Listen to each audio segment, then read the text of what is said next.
radical, extremo, animal. Existem muitos adjetivos e superlativos típicos dos anos 90 que descrevem bem a febre de Killer Instinct, que apesar de não muito duradoura, desafiou a hegemonia de Mortal Kombat e Street Fighter nos arcades. Aqui é Headshot e seja bem-vindo a mais um vídeo do canal Jogos da Velha.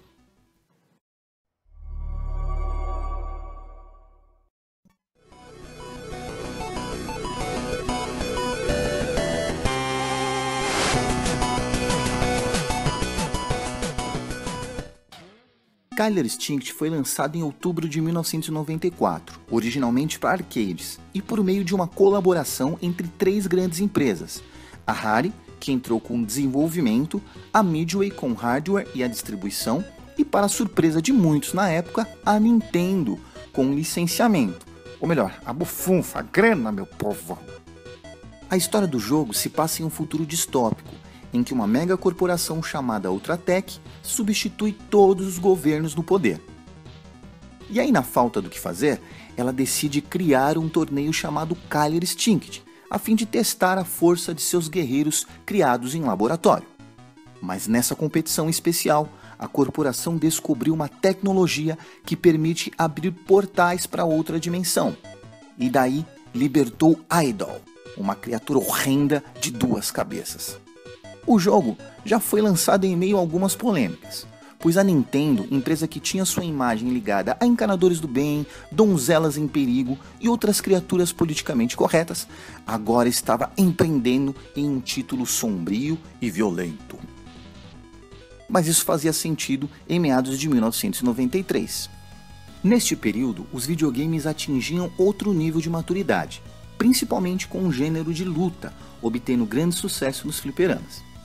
Enquanto a Nintendo se reafirmava como próxima a valores mais familiares e infantis, acabava por se afastar de um público em potencial, cada vez mais seduzido por suas rivais, sobretudo a Sega com sua publicidade agressiva.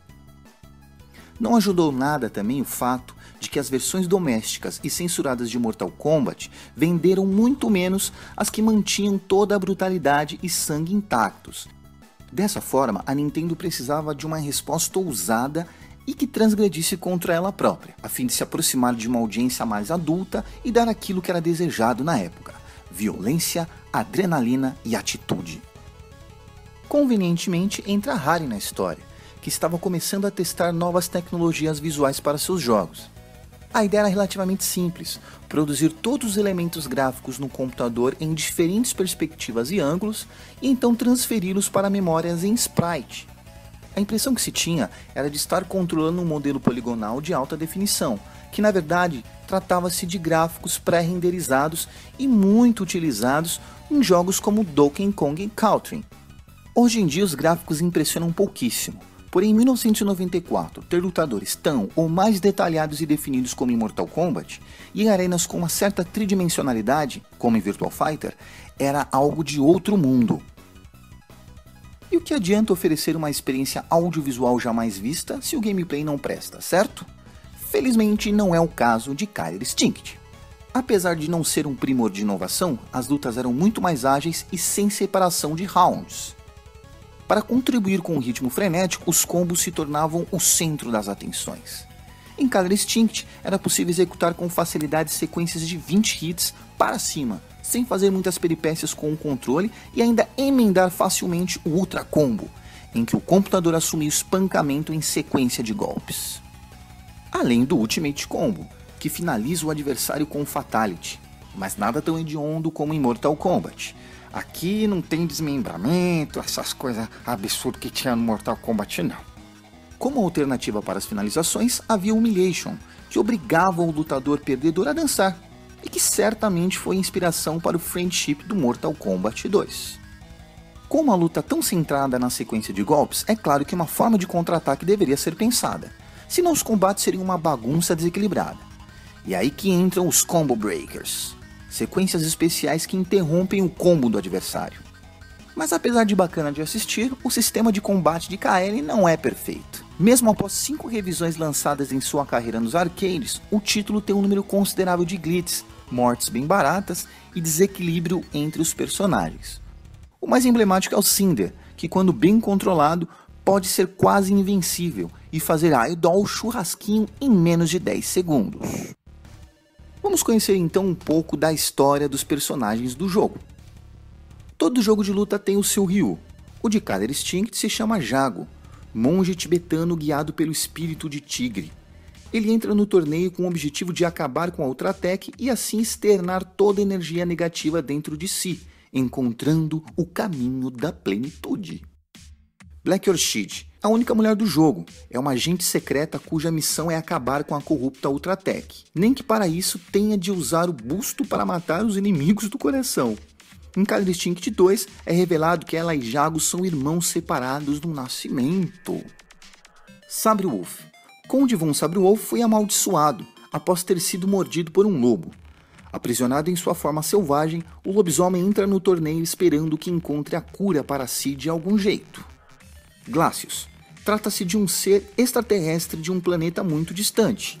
Após um acidente que o fez parar na Terra, o alienígena glacial foi capturado pela Ultratech, que o forçou a lutar no torneio a fim de provar que sua raça é inferior. Spinal. Ele é o resultado de experiências na restauração de células mortas. Dessa forma, a Ultratech conseguiu reviver um guerreiro morto em um passado remoto, ou não, sem memória e consciência. Ele sabe fazer apenas uma coisinha, que é matar. Fulgor, o modelo de ciborgue recém-fabricado pela Ultratech. Fulgor entra no Killer Instinct com um teste final de suas habilidades. Caso aprovado, a corporação dará início ao processo de fabricação em massa dos robôs assassinos para dominar o mundo que já está dominado já. Combo. Campeão peso pesado de boxe por 5 anos consecutivos, Combo teve seu título revogado após descobrirem que seus braços tinham implantes cibernéticos. Banido do esporte e sem ter como se sustentar, ele entra no torneio por dinheiro. Cinder, uma experiência mal sucedida, transformou esse pobre diabo em uma chama ambulante. Caso ele derrote Glacius no Killer Instinct, a Ultratech prometeu providenciar a cura para os seus problemas. Thunder. Defensor dos nativos americanos, o pajé entra no torneio para desvendar o paradeiro do seu irmão, desaparecido desde a edição anterior do Killer Instinct. A Harry, doida para criar lendas urbanas, dá a entender no final do personagem que seu irmão seria Spinal. Riptor. Experimento da Ultratech, Riptor é o resultado da combinação genética entre um ser humano e um réptil. Sua entrada no torneio vai testar o sucesso da experiência. Idol, caudilho de um exército em outra dimensão, Idol estava preso no limbo, até ser trazido para o nosso mundo pela Ultratech como trunfo para seu torneio. Mal sabiam eles que problema isso iria causar. Com o sucesso do primeiro título veio a sequência. Originalmente planejado para ser direto no novo console da Nintendo, Killer Instinct foi lançado nos arcades em 1996. Com gráficos aprimorados e 4 novos lutadores, a nova versão contou com mudanças significativas no gameplay, o que gerou muita controvérsia. Por essa razão, o jogo não produziu tanto impacto, apesar de ter feito muito sucesso. Houve ainda uma conversão para a Nintendo 64 chamado Killer Instinct Gold, que sofria pela perda de frames de animação dos personagens e na definição do cenário. Recentemente foi lançado uma versão de Killer Instinct para Xbox One. O desenvolvimento ficou a cargo da Double Helix Games, também responsável pelo renascimento de Strider, e foi muito bem recebido pela crítica. É isso aí, Killer Instinct foi um ótimo jogo, eu fiquei muito feliz quando ele foi trazido de volta à vida através do Xbox One. Dessa forma a gente consegue matar um pouquinho da saudade, lógico também tendo acesso a esse jogo maravilhoso através de emuladores. Se você curtiu esse vídeo, dá um like, se inscreve no nosso canal, dá um like também, curte lá nossa página no Facebook e nós nos vemos aqui no próximo vídeo.